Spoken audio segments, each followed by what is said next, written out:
एक खासदार बोलतो मी 5 खून केले इतकं बोलूनही चौकशी होत नाही। संजय दिना पाटलाच्या वक्तव्यावरून राज ठाकरेंनी सरकारवर टीका केलेली आहे। राज ठाकरे नेमकं काय म्हणाले पाहूया।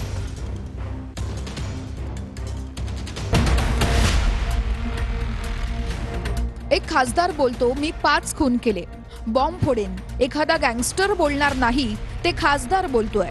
इतकं बोलूनही कुठल्याही प्रकारची चौकशी होत नाही। उपमुख्यमंत्री शिंदेनी संजय दिना पाटलाचे कान टोचले अशी सूत्रांची माहिती आहे। पुन्हा असे प्रकार व्हायला नको, तुम्ही लोकप्रतिनिधी आहात। शिंदेनी कान टोचलेले आहे अशी सूत्रांची माहिती आहे। बोलताना सर्वांनी भान ठेवा, शिंदेनी असं बोलत सर्वांना सूचना केल्याची सूत्रांची माहिती आहे।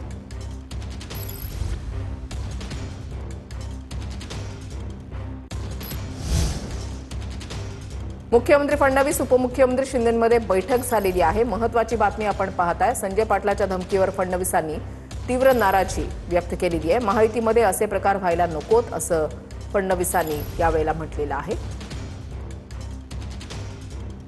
लोकप्रतिनिधींच्या अशा प्रकरणांमुळे बदनामी होते असं त्यांनी म्हटलेलं आहे।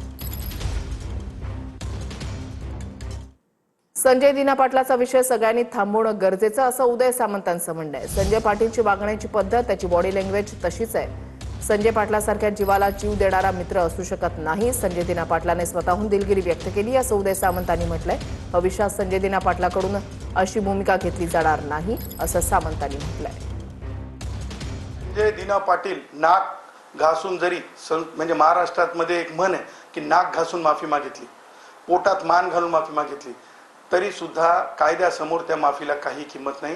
पोलिसांनी तातडीनं गुन्हा दाखल करावा।